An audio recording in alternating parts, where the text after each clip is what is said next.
स्वागत है आप सभी को मेरे इस वीडियो में। इस वीडियो में हम गणित का प्रश्नावली 2.1 को देखने वाले हैं। तो चलिए इसे कॉपी में देखते हैं। तो ये रहा हमारा प्रश्न, चलिए इसे हल करते हैं। तो देखिए इसे हल करने से पहले आपको कुछ सूत्र को याद करना होगा। तो चलिए बताते हैं उन सूत्रों को। तो देखिए प्लस को जब बराबर के इस तरफ करेंगे तो ये क्या हो जाएगा, माइनस में, और वही माइनस को बराबर के जब इस तरफ करेंगे तो प्लस में हो जाएगा। ठीक है, कहने के लिए हम एक ले लेते हैं 5। ठीक है, अब देखिए ये 5 और बराबर में हम x कर लेते हैं। ठीक है, अब देखिए इस 5 को हम जब बराबर के उस तरफ करेंगे तो हम क्या लिखेंगे, इसको x माइनस 5। ये क्या हो जाएगा, +5 था तो ये -5 हो जाएगा। उसी प्रकार देखिए ये माइनस समझ लीजिए, इसको -5 लिख लेते हैं। ठीक है, और यहाँ पर हम x लिख देते हैं। अब देखिए जब हम इसको इस तरफ लेके आएंगे बराबर के इस तरफ, तो हम इसे क्या लिखेंगे, x + 5, क्योंकि ये माइनस में था तो बराबर के उस तरफ में प्लस में हो गया है ना। उसी प्रकार देखिए हम यहाँ x गुने 5 लिख देते हैं। ठीक है, अब बराबर हम इधर x लिख देते हैं।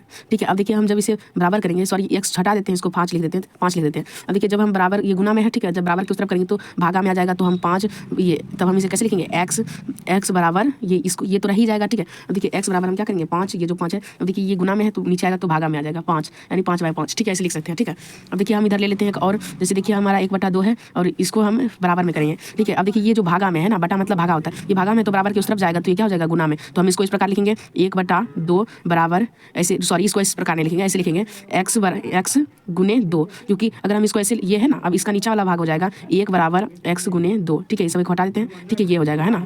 अब चलिए आगे चलते हैं। तो देखिए हमारा 3 नंबर वाला, पहला नंबर वाला क्वेश्चन है। ठीक है, अब देखिए ये जो है 3, ये हमारा गुना में है, इन दोनों को गुना करना है ना। तो देखिए हम 3 जो है इसको बराबर के उस तरफ लेके चले जाते हैं। ठीक है, तो देखिए हम इसे जब बराबर के उस तरफ लेके जाएंगे तो x - 3 बच जाएगा और बराबर 15/3 हो जाएगा, है ना। अब देखिए जब हम इसे काटेंगे तो 5 बार में ये कट जाएगा, है ना, ये 5 बार में कट गया। ठीक है, अब देखिए हम x - 3 बराबर 5 लिख सकते हैं। ठीक है, तो देखिए ये जो -3 है, इसको बराबर के उस तरफ लेके जाएंगे तो प्लस में हो जाएगा, तो ये हमारा क्या हो जाएगा, x बराबर 5, और ये माइनस में था तो इधर +3 हो जाएगा। तो हमारे पास x बराबर कितना हो गया, अगर हम 5 को 3 से जोड़ते हैं तो हमारे पास 8 आ जाता है। तो यही हमारा आंसर हो गया। ठीक है, अब सेकंड क्वेश्चन को देखते हैं। तो देखिए ये हमारा दूसरा क्वेश्चन है। ठीक है, अब देखिए किसी भी संख्या के नीचे कुछ नहीं होता है तो यहाँ हम अपने मन से 1 दे सकते हैं। ठीक है, अब देखिए ये भिन्न का घटा हो गया। ठीक है, तो हम इसे बराबर कर लेते हैं, सॉरी बराबर नहीं, देखिए यहाँ भी बराबर नहीं होगा, यहाँ पर या का निशान होगा। ठीक है, या का निशान ऐसा होता है। ठीक है, अब देखिए हम क्या करेंगे, अब देखिए कुछ नहीं होता है तो यहाँ पे 1 हो गया। ठीक है, अब ये देखिए भिन्न का घटा हो गया। ठीक है, अब देखिए जब हम इनका घटा लेंगे तो क्या हो जाएगा, हमारे पास 2 प्राप्त होगा। ठीक है, अब देखिए अब इधर क्या होगा, हमारे पास x, क्योंकि 2 के पारा में 2 एक बार में आता है तो हम इसे 1 से गुना करेंगे, x को 1 से गुना करेंगे तो हमारे पास x ही होगा, है ना। अब देखिए 7 है हमारे पास। ठीक है, अब देखिए 1 के पारा में 2 बार में आता है ना, तो हम इसे 2 से गुना करेंगे तो 7 दूनी 14 हो जाता है, तो -14 लिख सकते हैं बराबर 15। ठीक है, अब देखिए हम या का निशान लगाते हैं। अब देखिए ये 2 है भागा में, हम जब इधर लिखेंगे तो गुना में हो जाएगा, तो x - 14 बराबर 15 गुने 2। अब देखिए हम क्या करेंगे कि ये जो x है, ठीक है, इसको x को इधर ही रहने देते हैं। ठीक है, और इसको उस तरफ लेके जाते हैं। सबसे पहले इसको हल कर लेते हैं, 15 गुने 2 करेंगे तो हमारे पास 30 प्राप्त होगा। ठीक है, अब ये माइनस में 14 है तो उधर प्लस में 14 हो जाएगा। ठीक है, अब यहाँ x बराबर देखिए जब इस दोनों को जोड़ेंगे तो हमारे पास 44 प्राप्त होगा। ये हमारा आंसर है। अब अगला देखते हैं। अब देखिए इसको भी इसी प्रकार हल करते हैं। ठीक है, इसके नीचे कुछ नहीं तो 1, अब देखिए इन दोनों का लॉसा ले लेंगे तो 7 हो जाएगा। ठीक है, अब देखिए यहाँ पे 2x होगा, क्योंकि 7 के पारा में 7 एक बार में आता है। ठीक है, तो इसे हम 1 से गुना करेंगे तो 2x ही होगा। अब ये प्लस का निशान दे देते हैं, 1 के पारा में 7 बार आता है, इसलिए इसको हम 7 से गुना करेंगे तो 7 दूनी 14 हो जाता है। ठीक है, अब देखिए बराबर हम 8 लिख देते हैं। ठीक है, यहाँ या का निशान, अब देखिए या का निशान दे दिया है। अब देखिए ये भागा में है, उधर लेके जाएंगे तो गुना में, 2x + 14 बराबर 8 गुने 7। ठीक है, अब देखिए यहाँ पे हम क्या करेंगे, ये प्लस में है तो बराबर के उस तरफ लेके जाएंगे तो माइनस में हो जाएगा, 2x बराबर हम 8 गुने 7। ठीक है, अब -14 कर लेते हैं। ठीक है, अब देखिए नीचे लेके आएंगे तो हमारे पास 2x बराबर 8 7 56 हो जाता है, और इधर -14 कर लेंगे। ठीक है, अब देखिए यहाँ पर हम क्या करेंगे, 2x, अब देखिए 56 में से 14 को घटा लेते हैं। ठीक है, अब देखिए 56 में से 14 को घटाएंगे तो हमें यहाँ 2 प्राप्त होगा, यहाँ पर 4। ठीक है, 42, तो हमें 42 प्राप्त होगा। ठीक है, अब देखिए हमारे पास x बराबर क्या आ जाएगा, 42। अब देखिए ये गुना में रहता है तो इधर जाएगा तो भागा में आ जाएगा, तो /2। ठीक है, जब हम इसे काटेंगे तो 21, यानी कि हमें x का वैल्यू 21 निकल गया। यही हमारा आंसर है। अब देखिए हमारे पास चौथा क्वेश्चन है। ठीक है, अब इसको हम हल करते हैं। देखिए ये क्या है, हमारे पास माइनस में है। ठीक है, ये प्लस में है, 7 प्लस में है और 3x माइनस में है। देखिए ये प्लस में तो इसको बराबर के उस तरफ लेके जाएंगे तो माइनस में हो जाएगा, है ना। तो देखिए जब हम इसको घटाते हैं, ठीक है, तो -3x बराबर हम क्या करेंगे, 18 - 7। देखिए अब हम इसको क्या करेंगे, -3x बराबर, अब 18 में से 7 को घटाएंगे तो हमारे पास 11 प्राप्त होगा। ठीक है, और जब 11 प्राप्त होगा उसके बाद हम क्या करेंगे कि अब हम इसको वैल्यू, इसका x का वैल्यू फाइंड करना है, तो x बराबर 11 बटे -3। तो हम इसको इस प्रकार लिख सकते हैं, x बराबर, ये माइनस ऊपर में चला जाएगा तो -11/3, यही हमारा आंसर हो गया। ठीक है, अब अगला देखते हैं। देखिए हमारे पास अगला 5 नंबर क्वेश्चन है। ठीक है, अब देखिए ये 18 है, ये 40 है और -3x है। ठीक है, अब देखिए हम ये जो चर है इसको एक साइड रखेंगे और चर को एक साइड कर लेते हैं। ठीक है, तो देखिए ये 18, ये देखिए 40 प्लस में है ना, तो इसको इधर लेके आएंगे तो माइनस में हो जाएगा, तो 18 - 40 बराबर -3x, है ना। अब देखिए हम क्या करेंगे कि 18 में से 40 को घटा लेते हैं। ठीक है, जब हम यहाँ पर 18 में से 40 को घटाएंगे तो ये, सॉरी इसको हटा देते हैं। ठीक है, यहाँ पर लिखेंगे 40 और 18। ठीक है, अब देखिए हमारे पास 10 है, 10 में से 2 गया तो हमारे पास कितना ये 10 में से 8 गया तो बचेगा 2, ठीक है। अब देखिए ये 3 रहा, 3 में से 1 गया तो कितना बचेगा 2 यानी 22, ठीक है। तो देखिए हमारे पास ये इसको घटाए तो हमारे पास 22 प्राप्त हुआ, ठीक है। अब देखिए जब 22 प्राप्त हुआ बराबर -3x है ना। अब देखिए हम क्या करेंगे, यहाँ या का निशान लगाएंगे, ठीक है। अब देखिए यहाँ पर हम क्या करेंगे, x का वैल्यू निकालना है, इसको इधर कर देते हैं, इसको इधर कर देते हैं, ठीक है। तो -3x बराबर 22, क्योंकि इधर का हम सारा संख्या इधर कर दिए, इधर का सारा संख्या इधर कर दिए तो कोई भी चिन्ह परिवर्तन नहीं होगा, ठीक है। अब देखिए हम x का वैल्यू फाइंड करेंगे तो x बराबर 22/-3 22/3 होगा, है ना। यही हमारा आंसर हो गया। अब अगला देखते हैं। अब देखिए हमारा 6 नंबर क्वेश्चन है, ठीक है। देखिए इसके नीचे कुछ नहीं होता है तो 1 होता है, ठीक है। अब हम इसे बराबर ले लेते हैं, ठीक है। इसका लॉस 6 होगा, ठीक है। अब ये 25 का 25 उतर जाएगा, क्योंकि 6 के पारा में 6 एक बार में आता है, इसलिए इसे एक बार गुना करेंगे तो हमारे पास 25 ही प्राप्त होगा, ठीक है। और माइनस का चिन्ह लगा देते हैं।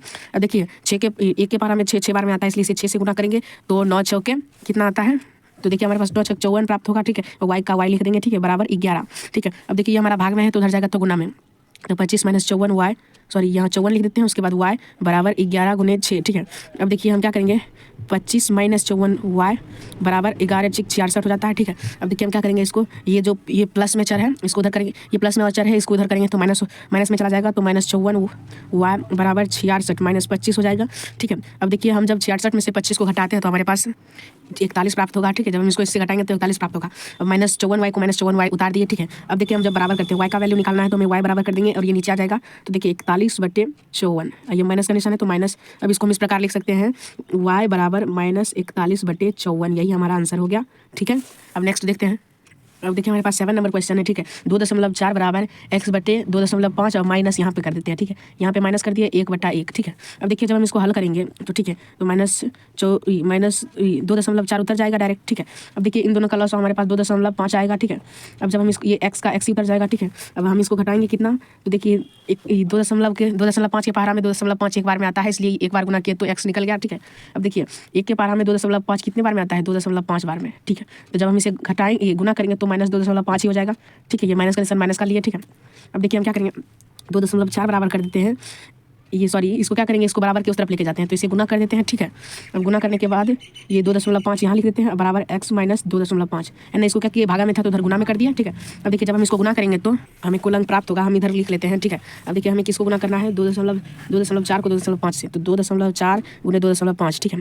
अब देखिए 5 चौके 20, 20 का 0 हाथ में 2, 5 दूनी 10, 2 12 हो गया, ठीक है। और गुना 4 दूनी 8, ठीक है, और 2 दूनी 4, ठीक है। अब देखिए हम 0 का 0 उतार देते हैं, 8 2 10, 10 का 0 हाथ में 1 आ गया, ठीक है। अब 4 1 5 और 1 6, हमारे पास इतना प्राप्त हुआ। अब देखिए कितने अंक के बाद दशमलव करना है, तो देखिए 1 और 2, यहाँ पर इसके आगे एक संख्या है, इसके सामने एक संख्या, यानी 2 संख्या, तो कुल मिला के 2 संख्या के बाद दशमलव लगाएंगे तो हमारे पास कुल मिला के 6 प्राप्त हुआ, है ना। तो हम यहाँ पर लिख सकते हैं, 6 बराबर x - 2.5, ठीक है।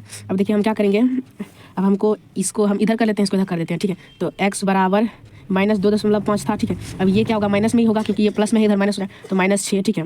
तो हमें x बराबर कितना प्राप्त होगा, अब देखिए 6 और 7 8 हो गया, ठीक है। 6 और 2 को जोड़ेंगे तो 8 होगा, ठीक है। और दशमलव जोड़ेंगे और 5 का 5 हो जाएगा, ठीक है। इसको इस प्रकार हम जोड़ते हैं, ठीक है। आपको अगर नहीं समझ में आए तो बता देते हैं, ठीक है। देखिए हमें 2.5 को कितना जोड़ना है, 6, ठीक है। तो इधर भी दशमलव देते हैं, इधर 0 देते हैं, ठीक है। अब इधर प्लस कर देते हैं, 5 का 5 उतर गया और यहाँ दशमलव का दशमलव, 6 2 8, यही हमारा आंसर हो गया, ठीक है। यहाँ पर हम लिख देते हैं, यही हमारा आंसर हो गया। नेक्स्ट क्वेश्चन देखते हैं। तो देखिए हमारा 8वां क्वेश्चन है, 3x + 10 = 1, ठीक है। अब देखिए 3x का 3x रह गया, ये प्लस में है तो उधर जाएगा तो माइनस में, बराबर 1 - 10, ठीक है। अब देखिए 3x हो गया, अब 1 में से 10 को घटाएंगे तो हमारे पास -9 प्राप्त होगा। अब हम x को वैल्यू निकालेंगे तो x बराबर -9/3, अब जब हम इसे काटेंगे तो 3 बार में कट जाएगा और ये माइनस इधर लग जाएगा, तो x बराबर -3, यही हमारा आंसर हो गया, ठीक है। और देखते हैं अगला क्वेश्चन। अब देखिए हमारे पास 9वां क्वेश्चन है, ठीक है। इस तरफ देखते हैं, ठीक है। अब देखिए ये हमारे पास गुना में है तो उधर जाएगा तो भागा में, तो x + 11/4 बराबर 13 गुने, ये भागा में है ना, यहाँ गुना में ना है तो इधर हम गुना में नहीं करेंगे, इधर भागा में, क्योंकि गुना बराबर की उस तरफ तो भागा में हो जाता है, ठीक है। अब देखिए इसको हम कर लेते हैं सॉल्व, ठीक है। तो इसका लॉस 4 हो जाएगा, ठीक है। यहाँ 4x हो जाएगा और प्लस इधर क्या हो जाएगा 11, है ना, क्योंकि चरका पारा में 4 एक बार में आता है और इधर कुछ नहीं होता है तो 1 होता है। चरका पारा में 1 के पारा में 4 बार में आता है, इसलिए हम इसको 4 से गुना किए तो हमारे पास 4x प्राप्त हुआ, ठीक है। अब देखिए 13/2 लिख देते हैं, ठीक है। यहाँ या का निशान लगाएंगे, ठीक है, या का निशान हमेशा लगाइएगा। अब देखिए अब हम ये क्या हो गया, कैंची वाला गुना, ठीक है। ये इधर गुना हो जाएगा, ये इधर गुना हो जाएगा, ठीक है। देखिए जब यानी कि ये कैंची गुना होता है, इसको इस प्रकार इस तरह लिखते हैं, ठीक है। अब देखिए हम क्या करेंगे, इसको इससे गुना करेंगे तो 2 × 4x + 11 बराबर 13 गुने में 4 हो जाएगा। और देखिए यहाँ पर इन दोनों को जब गुना करेंगे तो हमारे पास 8x प्राप्त होगा और 11 दूनी 22 हो गया, ठीक है। इसको जब गुना करेंगे तो 52 प्राप्त होगा, ठीक है। अब देखिए 8x को इधर रहने देते, उसको उस तरफ लेके चले जाते हैं, ठीक है। 52 में से 22 को घटाएंगे तो हमारे पास 8x बराबर 30 प्राप्त होगा। इन दोनों को घटाएंगे तो हमारे पास 30 प्राप्त होगा, तो हम 30 लिख दिए हैं, ठीक है। अब देखिए हम जब इसे काटेंगे तो 15 बार में आता है, ठीक है। तो हमारे पास 15/4 आंसर होगा, ठीक है। थोड़ा मिस्टेक हो गया था, आप एडजस्ट कर लीजिएगा, ठीक है। अब अगला देखते हैं। अब देखिए हम 10 नंबर का क्वेश्चन देख लेते हैं, ठीक है। अब देखिए ये प्लस माइनस माइनस हो जाता है, ठीक है। तो x/3 माइनस 14/3 बराबर 3/7, ठीक है। अब देखिए हम क्या करेंगे, इन दोनों का लॉसा 3 होता है। अब देखिए ये x और माइनस 4 14 हो जाएगा, ठीक है, बराबर 3/7 है ना। अब देखिए हम क्या करेंगे इसको, अब हम इसको क्या करेंगे, भागा में है तो कैंची वाला गुना हो जाएगा, ठीक है। तो ये इसके साथ गुना हो जाएगा, ये इसके साथ, ठीक है। तो 7 गुने x माइनस 14 बराबर 3 गुने 3, ठीक है। ये इसके साथ गुना हो गया और ये इसके साथ, ठीक है। तो हमारे पास 7x और 14 से 98, ठीक है। तो देखिए हम यहाँ 98 लिखेंगे, ठीक है। अब बराबर यहाँ लिखते हैं 9, ठीक है। अब यहाँ पर क्या करेंगे 7x माइनस, अब देखिए ये जो है 98, ये सॉरी बराबर कर देते हैं, ये उधर प्लस में चला जाएगा तो 9 + 98, ठीक है। अब देखिए हम इसको जोड़ते हैं, ठीक है। हम इधर जोड़ते हैं तो देखिए हम यहाँ पर 98 + 9 कर देते हैं, ठीक है। अब देखिए 8 9 कितना होता है हमारे पास, तो हमारे पास 8 9 17 होता है, ठीक है। अब देखिए एक यहाँ हो गया, ठीक है। अब एक 10 यानी 107 होता है कुल मिला के प्राप्त, ठीक है। तो हम 7x बराबर 107 लिख सकते हैं, तो हमें x बराबर 107/7 लिख सकते हैं, यही हमारा आंसर हो गया, ठीक है। तो हमारे इस तरह हमारा सारा क्वेश्चन समाप्त हो गया है। आशा करता हूँ आप सभी को इस वीडियो में कुछ ना कुछ सीखने को मिला होगा। हमारे इस वीडियो को सब्सक्राइब जरूर करें। धन्यवाद, thanks for watching this video.